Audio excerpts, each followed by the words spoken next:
ಮತ್ತೊಮ್ಮೆ ನನ್ನ ಕೊಲೀಗ್ ಪ್ರಶಾಂತ್ ನಾತು ನೇರ ಸಂಪರ್ಕದಲ್ಲಿದ್ದಾರೆ. ಜೊತೆಗೆ ಬಿಜೆಪಿ ಬೀಟ್ನ ರಿಪೋರ್ಟರ್ ರವಿ ಶಿವರಾಮ್ ಕೂಡ. ಪ್ರಶಾಂತ್, 2028 ವಿಧಾನಸಭಾ ಚುನಾವಣೆಯಲ್ಲಿ ಮೈತ್ರಿ ಹೆಂಗೆ ವರ್ಕ್ ಆಗಬಹುದು ಅನ್ನೋದರ ಹಿಂಟ್ಗಳ ಇವೆಲ್ಲ. ಹಳೆ ಮೈಸೂರು ಭಾಗದಲ್ಲಿ ಎಲ್ಲೆಲ್ಲಿ ಬಿಜೆಪಿ ವರ್ಸಸ್ JDS ಇದೆಯೋ ಅಲ್ಲೆಲ್ಲ ಬಡದಾಡ್ಕೊಳ್ತಾರೆ ಅನ್ಸುತ್ತೆ. ಅದಿತ್ತು ನೋಡಿ, 2023ರಲ್ಲಿ BJP JDS ಮೈತ್ರಿ ಮಾಡಿಕೊಂಡಿದ್ರೆ ಕಾಂಗ್ರೆಸ್ಸನ್ನು ಎರಡೂ ಪಕ್ಷಗಳು ಸೇರಿ ತಡಿಬಹುದಿತ್ತು. ಹೌದು, ಆಗ ಇವರು ಮೈತ್ರಿ ಮಾಡ್ಕೊಳ್ಳಿಲ್ಲ. 23ರಲ್ಲಿ ಇಬ್ಬರೂ ಸೀಟ್ಗಳು ಕಡಿಮೆ ಆದ ನಂತರ DK ಶಿವಕುಮಾರ್ ಪ್ರಭಾವ ಜಾಸ್ತಿ ಇದ್ದಿದ್ದರಿಂದ JDSನವರು ಮೈತ್ರಿಗೆ ತಯಾರಾದರು, BJPಯವರು ಮೈತ್ರಿಗೆ ಅನಿವಾರ್ಯತೆ ಬಂತಲ್ಲಿ. ನಿಮ್ಮ ತಾಜ್ ವೆಸ್ಟ್ ಎಂಡ್ನಲ್ಲಿ ಅಮಿತ್ ಶಾ ಏನು ಹೇಳಿಕೆ ಕೊಟ್ಟಿದ್ರು ಅಂತ ನಮಗೆಲ್ಲ ಗೊತ್ತಿದೆ. JDS ಜೊತೆ ಹೋದರೆ ಮಾತೃದ್ರೋಹ ಅಂದಿದ್ರು. ಕುಮಾರಸ್ವಾಮಿ ಅವರು ಪೇಶ್ವಾ ಏನೆಲ್ಲ ಟೀಕೆ ಟಿಪ್ಪಣಿಗಳನ್ನು ಆಗ ಮಾಡಿದ್ರು ಅನ್ನೋದು ಗೊತ್ತಿದೆ. 24ರಲ್ಲಿ ಇಬ್ಬರಿಗೂ ಅನಿವಾರ್ಯತೆ ಇತ್ತು. ಯಾಕಂದರೆ BJPಯ ರಾಷ್ಟ್ರೀಯ ನಾಯಕತ್ವಕ್ಕೆ ಲೋಕಸಭಾ ಸೀಟ್ಗಳು ಬಹಳ ಮುಖ್ಯ. ಲೋಕಸಭಾ ಸೀಟ್ಗಳು ಜಾಸ್ತಿ ಬರ್ತವೆ ಅಂತಂದರೆ ಅವರು ಮೈತ್ರಿಗೆ ತಯಾರಿದ್ರು. JDSಗೂ ಕೂಡ ಅನಿಸಿತ್ತು ನಾವು ಒಬ್ಬರೇ ಹೋಗ್ಲಿಕ್ಕೆ ತಯಾರಿರಲ್ಲ, ಅಪ್ಪಚ್ಚಿಯಾಗಿ ಹೋಗ್ಬಿಡ್ತೀವಿ ಅಂತ JDSಗೆ ಅನಿಸಿತ್ತು. ಇಬ್ಬರು ಒಟ್ಟಾಗಿ ಬಂದರು. ಕುಮಾರಸ್ವಾಮಿ ಕೇಂದ್ರದಲ್ಲಿ ಮಂತ್ರಿ ಆದರೂ ಒಂದು ಅಧಿಕಾರ ಸಿಕ್ಕ ತಕ್ಷಣ ಸ್ವಲ್ಪ ಮಟ್ಟಿಗಿನ ಚೈತನ್ಯ JDSಗೆ ಕುಮಾರಸ್ವಾಮಿ ಕೇಂದ್ರದಲ್ಲಿ ಮಂತ್ರಿ ಆಗಿರೋದ್ರಿಂದ ಸಿಕ್ಕಿದೆ. ಭಾಳ ದೊಡ್ಡ ಲಾಭ ಆಗಿಬಿಟ್ಟಿದೆಯಾ ಅನ್ನೋ ಪ್ರಶ್ನೆಗೆ ಕುಮಾರಸ್ವಾಮಿನೇ ಹೇಳಿದ್ದಾರೆ, ತುಂಬ ಏನು ಅಧಿಕಾರ ಕೇಂದ್ರದಲ್ಲಿ ಮಂತ್ರಿ ಆಗಿದ್ದರು ನನ್ನ ಕೈಗೆ ಸಿಕ್ಕಿಲ್ಲ ಅಂತ. ಅದಾದ ನಂತರ ರೇವಣ್ಣ ಕುಟುಂಬ ಯಾವ ಕೇಸ್ಗಳನ್ನು ಎದುರಿಸ್ತೋ, ಪ್ರಜ್ವಲ್ ರೇವಣ್ಣ ಜೈಲಿಗೆ ಹೋದರು, ಈ ಎಲ್ಲ ಕಾರಣಗಳಿಂದ ಹಾಸನದಲ್ಲಿ JDSನ ಸ್ಥಿತಿಗತಿಯಲ್ಲಿ ಸ್ಥಿತ್ಯಂತರಗಳಾಗಿವೆ. ಅದೇ ಕಾರಣದಿಂದ ದೇವೇಗೌಡರು ಹಾಸನದಲ್ಲಿ ಹೋಗಿ ರೇವಣ್ಣ ಹಾಸನದಲ್ಲಿ ಕುಳಿತುಕೊಂಡು BJP ವಿರುದ್ಧ ಕೂಡ ಗುಟ್ರು ಹಾಕಿದರು. ಎಲ್ಲಿ? ಸಭೆಯಲ್ಲಿ. ಪ್ರೀತಮ್ ಗೌಡ ಕೂಡ ಈಗ JDS ಬಗ್ಗೆ ಮಾತಾಡ್ತಾ ಇದ್ದಾರೆ. ಯಾಕಂದರೆ ಮಂಡ್ಯ, ಹಾಸನ ಈ ಭಾಗದಲ್ಲೆಲ್ಲ BJPಯ ಅಸ್ತಿತ್ವ ಇರೋದೇ JDSನ್ನು ವಿರೋಧಿಸ್ತಾರೆ ಅನ್ನುವ ಕಾರಣಕ್ಕೋಸ್ಕರ. ಹೌದು, ಯಾರೇ ಕೇಳಿದ್ರು ನೀವು ನೋಡಿ, ನನಗನ್ಸುತ್ತೆ ಸ್ಥಳೀಯ ಸಂಸ್ಥೆಗಳ ಚುನಾವಣೆಗಳು ಬಂದವು ಅಂದ್ಕೊಳ್ಳೋಣ, ಜಿಲ್ಲಾ ಪಂಚಾಯತ್, ತಾಲೂಕ್ ಪಂಚಾಯತ್, ಮೈತ್ರಿ ಅಸಾಧ್ಯ. ಕಾರ್ಯಕರ್ತರ ಚುನಾವಣೆಗಳು ಮೈತ್ರಿ ಸಾಧ್ಯನೇ ಆಗಲ್ಲ. ಅಲ್ಲಿ JDS ತನ್ನ ಬಾಹುಳ್ಯದ 2-3 ಜಿಲ್ಲೆಗಳಲ್ಲಿ BJPಯನ್ನು ಒಳಗೆ ಬಿಟ್ಕೊಳ್ಳಲ್ಲ. ನಾವು ಅದನ್ನು ಚನ್ನಪಟ್ಟಣದಲ್ಲೇ ನೋಡಿದ್ವಿ. ಯೋಗೇಶ್ವರ್ಗೆ BJP ಟಿಕೆಟ್ ಕೊಡಲಿಕ್ಕೂ ಕುಮಾರಸ್ವಾಮಿ ತಯಾರಾಗಿರಲಿಲ್ಲ. ತದನಂತರ ಬೆಂಗಳೂರು ಮಹಾನಗರ ಪಾಲಿಕೆ ಚುನಾವಣೆ, ಅಲ್ಲಿ BJP ಮತ್ತು JDSಗೆ ಒಂದು ಮೈತ್ರಿ ಆಗುವ ಸಾಧ್ಯತೆಗಳು ನನಗೆ ಕಾಣ್ತಿವೆ. ಅಲ್ಲಿ ಮೈತ್ರಿ ಆಗ್ಬೋದು. ಬಟ್ ಈ ಮೈತ್ರಿ 2028ರಲ್ಲಿ ಇರುತ್ತಾ? ಈಗೇನು ನಿಖಿಲ್ ಕುಮಾರಸ್ವಾಮಿ, ಪ್ರೀತಮ್ ಗೌಡ ಮಾತಾಡ್ತಾ ಇದ್ದಾರೆ, ನನಗನ್ಸಲ್ಲ ಅಜಿತ್ ಮೈತ್ರಿ ಇರುತ್ತೆ ಅಂತ ಅನ್ನಿಸ್ತಾ ಇಲ್ಲ 2028ರಲ್ಲಿ. ಯಾಕಂದರೆ ಈಗ ವಿಜೇಂದ್ರ ಕೂಡ ಆಗಾಗ ಹೇಳ್ತಿರ್ತಾರೆ ಅವ್ರ ಕಾರ್ಯಕರ್ತರ ಮಧ್ಯೆ, ಅವ್ರ ಭಾಷಣದ ಅಂಶಗಳನ್ನು ನಾನು ಕಾರ್ಯಕರ್ತರಿಗೆ ಕೇಳಿದಾಗ ಅವ್ರು ಹೇಳ್ತಿರ್ತಾರೆ. ಅವ್ರು ಹೇಳ್ತಾರೆ, ನಾನು ಯಾಕೆ BJPಯ ರಾಜ್ಯಾಧ್ಯಕ್ಷನಾಗಿ 100 ಬರುತ್ತೆ ನಮಗೆ, JDS ಜೊತೆ ಮೈತ್ರಿ ಮಾಡ್ಕೊಳ್ತೀವಿ ಅಂತ ಹೇಳಿ. ನಾನು 130 ಅಂತಲೇ ಹೇಳ್ತೀನಿ. JDS ಜೊತೆ ಮೈತ್ರಿ ಅನಿವಾರ್ಯತೆ ಏನಿದೆ, ಪೋಸ್ಟ್ಪೋಲ್ ನೋಡೋಣ ಅಂತ ವಿಜೇಂದ್ರ ಆಗಾಗ ಒಳಗಡೆ ಹೇಳಿಕೆ ಕೊಡ್ತಾರೆ, ಹೊರಗಡೆ ಮಾತಾಡಿರ್ಲಿಕ್ಕಿಲ್ಲ. JDSಗೂ ಕೂಡ ತನ್ನ ಅಸ್ತಿತ್ವವನ್ನು ಉಳಿಸ್ಕೊಳ್ಬೇಕಾದ್ರೆ BJP ಜೊತೆ ಮೈತ್ರಿ ಮಾಡಿಕೊಂಡ್ರೆ, ಫಾರ್ ಎಕ್ಸಾಂಪಲ್ ನಿಮ್ಗೆ ಕೇಳ್ತೀನಿ ನಾನು, ಹಾಸನ ಕ್ಷೇತ್ರ ಇದೆ ರೀ, ಟ್ರ್ಯಾಂಗ್ಯುಲರ್ ಫೈಟ್ ನಡೀತಾ ಇತ್ತು. ಪ್ರೀತಮ್ ಗೌಡ ವರ್ಸಸ್ ಈಗೇನು ಶಾಸಕರಿದ್ದಾರೆ ಅವ್ರ ತಂದೆ ವರ್ಸಸ್ HT ಮಹೇಶ್ ನಿಲ್ತಾ ಇದ್ರು, ಯೂತ್ ಕಾಂಗ್ರೆಸ್ನ ನಾಯಕರು. ಭಾಳ ಒಳ್ಳೆ ಮನುಷ್ಯ, ಸಜ್ಜನ ಮನುಷ್ಯ. ಕಾಂಗ್ರೆಸ್ಸಲ್ಲಿ ಅಪ್ಪಚ್ಚಿ ಆಗ್ಬಿಡ್ತು JDS ಮತ್ತು BJPಯ ನಡುವೆ. ಈಗ ನೀವು ಮೈತ್ರಿ ಆದರೆ ನೀವು ಹೇಳಿ, ಪ್ರೀತಮ್ ಗೌಡ್ರಿಗೆ ಟಿಕೆಟ್ ಕೊಡದೆ ಅದು ಕ್ಷೇತ್ರ JDSಗೆ ಹೋದರೆ ಪ್ರೀತಮ್ ಗೌಡ ಕಾಂಗ್ರೆಸ್ಗೆ ಹೋಗದೇ ಇರ್ತಾರ ಅಲ್ವಾ? ಅಂದರೆ ಅವರೇನಂದರೆ ಆತ್ಮಾಹುತಿ ದಳದ ರೀತಿಯಲ್ಲಿ BJPಯಲ್ಲಿ ಮೈತ್ರಿ ಮಾಡ್ಕೊಂಡಿದೆ, ನಾನು ದೂರ ಇರ್ತೀನಿ ಅಂತಾರೆ. ಅವರು ಲೋಕಸಭಾ ಚುನಾವಣೆಯಲ್ಲೇ ದೂರ ಇರಲಿಲ್ಲ. ಅವರು ಅವರು JDSನ ಕ್ಯಾಂಡಿಡೇಟ್ಗೆ ಸಪೋರ್ಟ್ ಮಾಡಲಿಲ್ಲ. ಯಾರು? ಪ್ರೀತಮ್ ಗೌಡರು. ಹೀಗಿರುವಾಗ ಆಯ್ತಪ್ಪ, ಪ್ರೀತಮ್ ಗೌಡ್ರಿಗೆ ಟಿಕೆಟ್ ಕೊಟ್ಟರು ಅಂತ ತಿಳ್ಕೋಣ ಮೈತ್ರಿಯಲ್ಲಿ. ಸ್ವರೂಪ್ JDS ಅಲ್ಲಿ ಉಳಿತಾರ? ಹೆಂಗೆ ಉಳಿಯೋಕ್ಕೆ ಸಾಧ್ಯ? ಹೀಗೆ ಅನೇಕ ಕ್ಷೇತ್ರಗಳಿವೆ ಅಲ್ಲಿ. ಈಗ ಫಾರ್ ಎಕ್ಸಾಂಪಲ್ ಸಕಲೇಶ್ಪುರ ಇದೆ, ಬೇಲೂರು ಇದೆ, ಮಂಡ್ಯದಲ್ಲಿ ಅನೇಕ ಸುಮಲತಾ ಅವ್ರ ಜೊತೆ ಬಂದಿರತಕ್ಕಂಥ ಫೋರ್ಸ್ ಏನಿದೆ ಅದು ಪ್ರತ್ಯೇಕವಾಗಿ ಸ್ಪರ್ಧೆ ಮಾಡಲಿಕ್ಕೆ ಅವಕಾಶ ಕೊಡಲಿಲ್ಲ ಅಂದರೆ it will either go to Congress. ಹಾಗೆ ಮೈಸೂರು ಭಾಗದಲ್ಲೂ ಕೂಡ ಆಗ್ಬೋದು. ಮೈಸೂರಿನ ಒಕ್ಕಲಿಗ ಬಾಹುಳ್ಯ ಕ್ಷೇತ್ರಗಳಲ್ಲಿ JDSನದೊಂದು ಪ್ರಾಬಲ್ಯ ಇದೆ. GT ದೇವೇಗೌಡರು ಇದ್ದಾರೆ, ಅವರ ಮಗ ಹರೀಶ್ ಗೌಡರು ಇದ್ದಾರೆ. ಅವರು ಎಲ್ಲಿ ಹೋಗ್ತಾರೆ ಅಂತಕ್ಕಂಥದ್ದು ಗೊತ್ತಿಲ್ಲ. ಈಗ ಹರೀಶ್ ಗೌಡ ಹೋಗ್ಲಿಕ್ಕಿಲ್ಲ, ಅಪ್ಪ ಮಗನ ನಡುವೆ ಜಗಳ ಇದೆ ಅಂತ ಹೇಳಲಾಗುತ್ತೆ. ಕೃಷ್ಣರಾಜ, ಚಾಮರಾಜ ಕ್ಷೇತ್ರಗಳಲ್ಲಿ ಒಕ್ಕಲಿಗರ ಓಟ್ಗಳಿವೆ. ಚಾಮರಾಜದಲ್ಲಂತೂ ಇದ್ದೇ ಇದೆ ಒಕ್ಕಲಿಗರ ಓಟ್ಗಳು.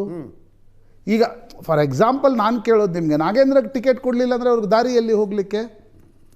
ಹರೀಶ್ ಗೌಡ್ರಲ್ಲಿ ಶಾಸಕರಿದ್ದಾರೆ ಕಾಂಗ್ರೆಸ್ನಿಂದ. ಹೌದು. ಪ್ರತಾಪ್ ಸಿಂಹ ವರ್ಸಸ್ ನಾಗೇಂದ್ರ ನಡೀತಾ ಇದೆ. ಇಬ್ಬರಲ್ಲಿ ಒಬ್ರಿಗೆ ಟಿಕೆಟ್ ಸಿಗಲಿಲ್ಲ ಅಂದ್ರೆ ಉಳಿದವ್ರು ಎಲ್ಲಿ ಹೋಗ್ಬೋದು? We don't know. ನಾನು ಭಾಷ್ಯ ಬರಿತಾ ಇಲ್ಲ. ಕರೆಕ್ಟ್. ಪಾಸಿಬಿಲಿಟೀಸ್. ಕೋಲಾರದಲ್ಲಿ ಏನಾಗ್ಬೋದು, ತುಮಕೂರಿನಲ್ಲಿ ಏನಾಗ್ಬೋದು. So end of the day either ಕೆಲವು ಕ್ಷೇತ್ರಗಳಲ್ಲಿ ಫ್ರೆಂಡ್ಲಿ ಫೈಟ್ ಜೊತೆಗೆ ಮೈತ್ರಿ ಅಂತ ಆಗಬೇಕು, ಇಲ್ಲಾಂದರೆ ಮೈತ್ರಿ ಇಲ್ಲ ಅಂತ ಆಗಬೇಕು. ಬಟ್ ನನಗನ್ಸುತ್ತೆ ಅಜಿತ್, ಮೈತ್ರಿಗೆ ಸಮಸ್ಯೆ ಇರ್ತಕ್ಕಂಥದ್ದು JDS ಇಡೀ ರಾಜ್ಯದ ತುಂಬ ಇದ್ದರೆ ಮೈತ್ರಿ ಆಗ್ಬಿಡ್ತಿತ್ತೋ ಏನೋ. JDSನ ಶಕ್ತಿ ಇರೋದೇ 4-5 ಜಿಲ್ಲೆಗಳಲ್ಲಿ. ಅಲ್ಲಿ JDS BJPಯನ್ನು ಒಂದ್ಸಲ ಒಳಗಡೆ ಬಿಟ್ಕೊಂಡ್ಬಿಟ್ರೆ JDSನ ಭವಿಷ್ಯ ಒಂದು ರೀತಿ ಡೋಲಾಯಮಾನ ಇರುತ್ತೆ. ಫಾರ್ ಎಕ್ಸಾಂಪಲ್ ನೀವು ಮಹಾರಾಷ್ಟ್ರದಲ್ಲಿ ಮೊನ್ನೆ ನೋಡಿದ್ವಲ್ಲ ನಾವು. ಹೌದು. ಶಿವಸೇನೆ ಜೊತೆ ಮೈತ್ರಿಗೆ BJP ತಯಾರಿತ್ತು, ಅಜಿತ್ ದಾದಾ ಪವಾರ್ ಪಾರ್ಟಿ ಜೊತೆಗೆ ತಯಾರಿರಲಿಲ್ಲ. ಪುಣೆ, ಪಿಂಪ್ರಿ, ಚಿಂಚವಡ್, ಕೊಲ್ಲಾಪುರ, ಸಾತಾರ, ಸಾಂಗ್ಲಿ ಎಲ್ಲೂ ಮೈತ್ರಿ ಮಾಡ್ಕೊಳ್ಳಿಲ್ಲ. ಯಾಕೆ? NCPಗೆ ಅನಿಸಿತ್ತು ಮೈತ್ರಿ ಮಾಡಿಕೊಂಡ್ರೆ ನಾವೇ BJPಯನ್ನು ಇನ್ನಷ್ಟು ಒಳಗೆ ಬಿಟ್ಕೊಳ್ತೀವಿ ಅಂತ. BJPಗೆ ಅನಿಸಿತ್ತು ನಾವ್ಯಾಕೆ NCP ಜೊತೆ ಮೈತ್ರಿ ಮಾಡ್ಕೊಳ್ಬೇಕು ಅಂತ. ಯಾಕೆ ನನಗನ್ಸುತ್ತೆ ಅಜಿತ್, ಎಷ್ಟೇ 28ರವರೆಗೆ ಒಂದು ಟ್ಯಾಕ್ಟಿಕಲ್ ಅಂಡರ್ಸ್ಟ್ಯಾಂಡಿಂಗ್ ಆಗ್ಬೋದು, ಲೆಜಿಸ್ಲೇಟಿವ್ ಅಂಡರ್ಸ್ಟ್ಯಾಂಡಿಂಗ್ ಆಗ್ಬೋದು, but when it comes to ಮೈತ್ರಿ ಅದು ಅಷ್ಟು ಸುಲಭ ಇಲ್ಲ. ಕರೆಕ್ಟ್. ಮತ್ತು BJP ಒಂದು ವೇಳೆ ಕಾಂಗ್ರೆಸ್ನ ವಿರುದ್ಧ ಹವಾ, ನಾನು ತುಂಬ ಅರ್ಲಿ ಟು ಸೇ ಅನ್ಸುತ್ತೆ ನನಗೆ, ಬಟ್ ಹವಾ ಇದ್ದರೆ BJP ಏಕಾಂಗಿಯಾಗಿ ಹೋಗ್ಲಿಕ್ಕೆ ಇಷ್ಟಪಡುತ್ತೆ ಹೊರತು ಮೈತ್ರಿ ಮಾಡ್ಕೊಳ್ತಕ್ಕಂಥ ಅನಿವಾರ್ಯತೆ ಇಲ್ಲದಿರಲ್ಲ. ಹೌದು ಹೌದು.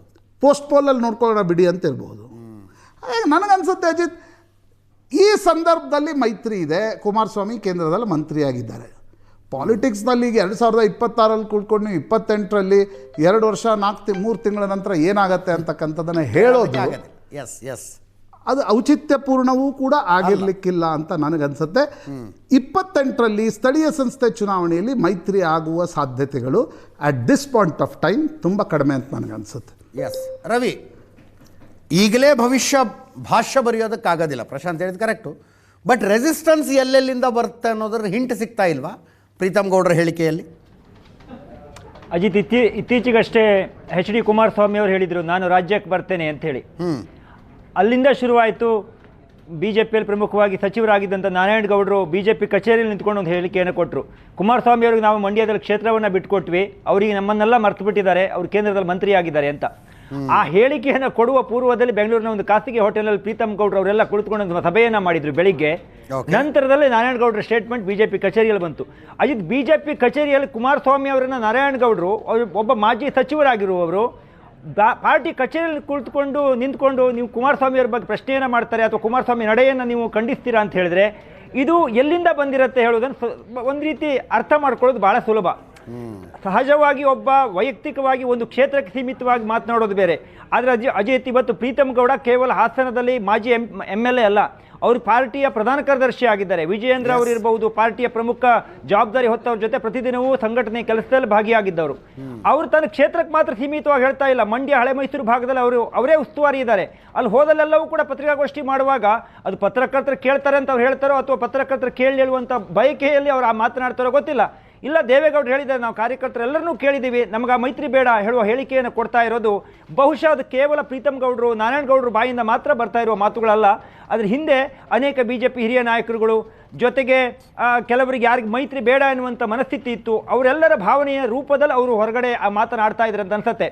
ಅಜಿತ್, ಲೋಕಸಭಾ ಚುನಾವಣೆಯ ಸಂದರ್ಭದಲ್ಲಿ ಮೈತ್ರಿ ಆಯಿತು. ಆ ಮೈತ್ರಿ ಆದ ನಂತರದಲ್ಲಿ ಚನ್ನಪಟ್ಟಣ ಚುನಾವಣೆ ಆಯಿತು. ಆಗ ತನಗೆ ಟಿಕೆಟ್ ಕೊಟ್ಟಿಲ್ಲ ಅಂತ ಪ್ರಶಾಂತ್ ಹೇಳಿದಂತೆ CP ಯೋಗೇಶ್ವರ್ ಹೊರಗಡೆ ಹೋದರು. ಇನ್ನೊಂದು ಗಮನಿಸಿ ಅಜಿತ್, ಎಸ್ ಟಿ ಸೋಮಶೇಖರ್ ಅವರನ್ನ ಪಾರ್ಟಿಯಿಂದ ಉಚ್ಚಾಟನೆ ಮಾಡಲಾಯಿತು. ಅವರು ಕೊಟ್ಟಂಥ ಕಾರಣ ಏನು ಅಂತ ಹೇಳಿದರೆ, ನನ್ನ ಕ್ಷೇತ್ರದಲ್ಲಿ ನಾನು JDS ಜೊತೆ ಹೋರಾಟವನ್ನು ಮಾಡಬೇಕು, ಆದರೆ ನಮ್ಮನ್ನು ಯಾರನ್ನೂ ಕೇಳಿದೆ ನೀವು ಮೈತ್ರಿಯನ್ನು ಮಾಡ್ಕೊಂಡಿಲ್ಲ ಅಂತ ಕಾರಣವನ್ನು ಕೊಟ್ಟಿದ್ರು. ಹೀಗಾಗಿ ಅನೇಕ ಭಾಗಗಳಲ್ಲಿ JDS ಜೊತೆ ಮೈತ್ರಿಯನ್ನು ಮಾಡ್ಕೊಳ್ಳೋದಕ್ಕೆ BJP ನಾಯಕರಿಗೆ ಇಷ್ಟ ಇಲ್ಲ. ಜೊತೆಗೆ BJPಯಲ್ಲಿರೋ ಬಹುತೇಕ ಸೀನಿಯರ್ ಪೊಲಿಟಿಷಿಯನ್ಗಳು ಕೂಡ, ತುಂಬ ಹಿರಿಯ ನಾಯಕರುಗಳು ಕೂಡ ಕುಮಾರಸ್ವಾಮಿ ಅವರನ್ನ ಈಗಲೇ ಮುಖ್ಯಮಂತ್ರಿ ಅಂತ ಹೇಳಿ ಅವರ ಮಗ ಅವರ ಪುತ್ರ ಪ್ರೊಜೆಕ್ಟ್ ಮಾಡ್ತಾ ಇದ್ದಾರೆ. ಅವ್ರು ಹೇಳ್ಕೋಬಹುದು ಅವ್ರ ಪಾರ್ಟಿಯಲ್ಲಿ ಕುಮಾರಸ್ವಾಮಿನೇ ಮುಖ್ಯಮಂತ್ರಿ ಅಭ್ಯರ್ಥಿ ಅಂತ. ಆದರೆ ಬಿಜೆಪಿಯಲ್ಲಿ ಹೇಳ್ಕೊಳ್ಳೋದಕ್ಕೆ ಸಾಧ್ಯ ಇಲ್ಲ. ಯಾಕೆ ರಾಷ್ಟ್ರೀಯ ಪಕ್ಷ ಮತ್ತು ಅಲ್ಲಿ ಸಾಕಷ್ಟು ಕಾಂಪಿಟೇಷನ್ಗಳು ಕೂಡ ಇದೆ. ಮೈತ್ರಿ ಇರುವ ಸಂದರ್ಭದಲ್ಲಿ ನಿಖಿಲ್ ಕುಮಾರಸ್ವಾಮಿ ಜವಾಬ್ದಾರಿ ತೆಗೆದುಕೊಂಡು ಪಾರ್ಟಿಯನ್ನು ಕಟ್ತಾ ಇದ್ದಾರೆ. ಆದರೆ ಕುಮಾರಸ್ವಾಮಿ ಏಕಾಏಕಿ ನೀವು ಮುಖ್ಯಮಂತ್ರಿ ಅಭ್ಯರ್ಥಿ, ನಾವು ಮುಂದೆ ಕುಮಾರಸ್ವಾಮಿ ಅವರು ಮುಖ್ಯಮಂತ್ರಿ ಆಗ್ತಾ ಹೇಳುವಂಥ ಸ್ಟೇಟ್ಮೆಂಟ್ ಕೊಟ್ಟಾಗ ಅಜಿತ್, ಸಹಜವಾಗಿ ಬಿಜೆಪಿ ಹಿರಿಯ ನಾಯಕರುಗಳು ಕೂಡ ಅದು ಬೇಸರ ಆಗಿದೆ. ಆದರೆ ಅದನ್ನು ಹೊರಗಡೆ ಹೇಳ್ಕೊಳ್ತಾ ಇಲ್ಲ.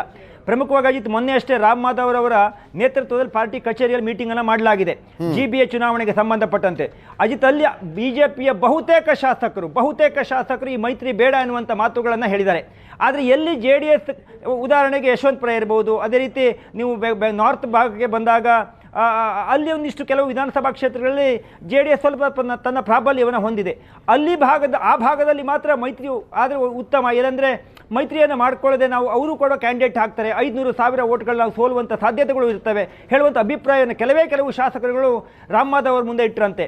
ಆಗ ಬಹುತೇಕ ಬೆಂಗಳೂರಿನ ಬಿಜೆಪಿ ಸೀನಿಯರ್ ಶಾಸಕರುಗಳು ಹೇಳಿದ್ದು, ಮೈತ್ರಿ ಬೇಡ, ನಮಗೆ ಬೆಂಗಳೂರಿನಲ್ಲಿ JDSಗೆ ಅಂಥದ್ದೊಂದು ಹೇಳಿಕೊಳ್ಳುವಂಥ ಸಂಘಟನೆ ಇಲ್ಲ, ಅವ್ರಿಗೆ ಹೆಚ್ಚಿನ ಮತ ಬರ್ತಾ ಇಲ್ಲ ಹೇಳುವಂಥ ಮಾತುಗಳನ್ನು ಹೇಳಿದಾಗ ರಾಮ್ ಮಾಧವ್ ಹೇಳಿದ್ರಂತೆ ಅಜಿತ್, JDS ಕಳೆದ ವಿಧಾನಸಭಾ ಚುನಾವಣೆ ಸಂದರ್ಭದಲ್ಲಿ ಎಲ್ಲೆಲ್ಲಿ ಹೆಚ್ಚಿಗೆ ಮತವನ್ನು ಪಡೆದಿದೆ, ಅವರ ಶೇಕಡಾವಾರು ಮತ ಎಷ್ಟು, ಯಾವ ಕ್ಷೇತ್ರದಲ್ಲಿ ಅವರ ಸಾಧನೆ ಉತ್ತಮವಾಗಿದೆ, ಆ ಪಟ್ಟಿಯನ್ನು ತೆಗೆದುಕೊಂಡು ಬನ್ನಿ, ಅದನ್ನು ನಾವು ಹೈಕಮಾಂಡ್ ಜೊತೆ ಚರ್ಚೆಯನ್ನು ಮಾಡಿ ನಾವು ತೀರ್ಮಾನವನ್ನು ಮಾಡ್ತೀವಿ ಹೇಳುವಂಥ ಸ್ಟೇಟ್ಮೆಂಟನ್ನು ಮಾಡಿದ್ರಂತೆ.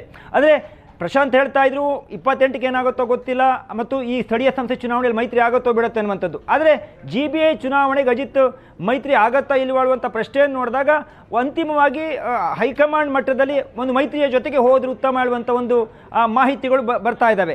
ಆದರೆ ಸ್ಥಳೀಯ ನಾಯಕರುಗಳಿಗೆ ಅದರ ಬಗ್ಗೆ ಆಸಕ್ತಿ ಇಲ್ಲ. ಹಾಗಾಗಿ ಇಲ್ಲಿಯ ಸ್ಥಳೀಯ ನಾಯಕರ ಅಭಿಪ್ರಾಯವನ್ನು ಸಂಗ್ರಹಿಸಿ ಕೇಂದ್ರ ಹೈಕಮಾಂಡ್ ತೀರ್ಮಾನವನ್ನು ತೆಗೆದುಕೊಳ್ಳುತ್ತಾ ಅನ್ನೋದು ಇನ್ನೂ ಕೂಡ ಪ್ರಶ್ನಾರ್ಥಕ. ಯಾಕೆ ಅಂದರೆ ಲೋಕಸಭಾ ಚುನಾವಣೆ ಸಂದರ್ಭದಲ್ಲಿ ಮೊದಲ ಹಂತಲಾದಂಥ ಚುನಾವಣೆಯ ಎಲ್ಲ ಒಂದು ಕ್ಷೇತ್ರಗಳನ್ನು JDS ಬಿಜೆಪಿಯೊಳ ಅಭೂತಪೂರ್ವವಾಗಿ ಗೆಲುವನ್ನು ಕಾಣ್ತು. ಎಲ್ಲಿ ಬಿಜೆಪಿ ತನ್ನ ಸ್ಟ್ರಾಂಗ್ ಆಗಿ ಮತವನ್ನು ಹೊಂದಿದೆ, ಉತ್ತರ ಕರ್ನಾಟಕ ಭಾಗದಲ್ಲೇ ಬಿಜೆಪಿ ಹೀನಾಯವಾಗಿ ಸೋಲನ್ನು ಕಾಣ್ತು. ಹೈಕಮಾಂಡ್ ನಾಯಕರುಗಳಿಗೆ ಅದು ಬಹಳ ಗಟ್ಟಿಯಾಗಿ ತಲೆಯಲ್ಲಿ ಕುಳಿತುಕೊಂಡಿದೆ. ರಾಜ್ಯ ಬಿಜೆಪಿ ನಾಯಕರು ಏನೇ ನೀವು ಫೀಡ್ಬ್ಯಾಕ್ ಅನ್ನು ಕೊಟ್ಟರು ಕೂಡ ಇಲ್ಲ, JDS ಜೊತೆ ಮೈತ್ರಿಯನ್ನು ಮಾಡಿಕೊಂಡ್ರೆ ಉತ್ತಮ ಹೇಳುವಂಥ ಒಂದು ಮನಸ್ಥಿತಿ ಇರೋದ್ರಿಂದ ಅಜಿತ್ ನೇರವಾಗಿ ಕುಮಾರಸ್ವಾಮಿ ಅವರು ದೇವೇಗೌಡ ನಾಯಕರುಗಳನ್ನು ಪರಿಗಣಿಸದೆ ಮೈತ್ರಿ ನಿರ್ಧಾರವನ್ನು ಅಜಿತ್ ಪ್ರಶಾಂತ್ ಅದೇ ನೋಡಿ, GBA ಬಿಡಿ, ಇಟ್ಸ್ ಅ ಟ್ಯಾಕ್ಟಿಕಲ್ ಅಲೈನ್ಮೆಂಟ್ ಆಗ್ಬೋದು. GBAಲಿ fight is between Congress and BJP, JDS is a minor player. JDSನ ಈಗ ಮಹಾಲಕ್ಷ್ಮಿ ಲೇಔಟದ ಶಾಸಕರು ಅವರೆಲ್ಲರೂ ಕೂಡ BJPಗೆ ಬಂದಾಗಿದೆ. ನನಗನ್ಸುತ್ತೆ 28ರಲ್ಲಿ ಸಿಚುವೇಶನ್ ಹೇಗಿರುತ್ತೆ ಅಂತಕ್ಕಂಥದ್ದು ಯಾರಿಗೂ ಗೊತ್ತಿಲ್ಲ. All depends on DK Shivakumar ಮುಖ್ಯಮಂತ್ರಿ ಆಗ್ತಾರಾ ಇಲ್ವಾ ಅನ್ನೋದು.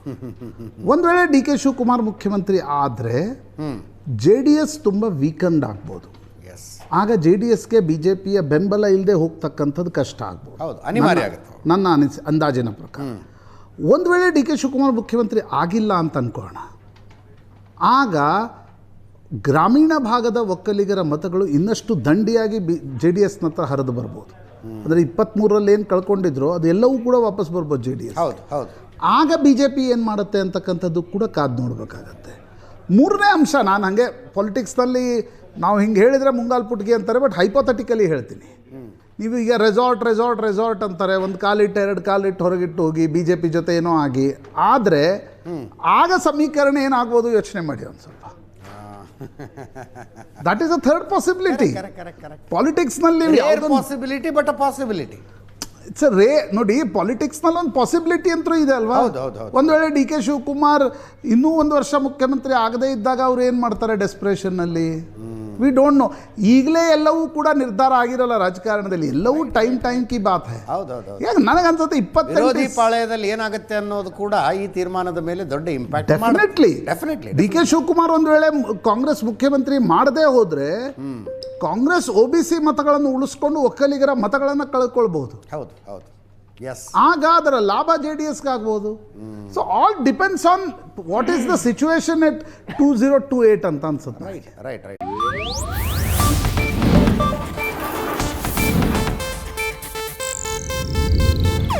ಇದು ಏಷ್ಯಾನೆಟ್ ನ್ಯೂಸ್ ನೆಟ್ವರ್ಕ್ ಪ್ರಸ್ತುತಿ.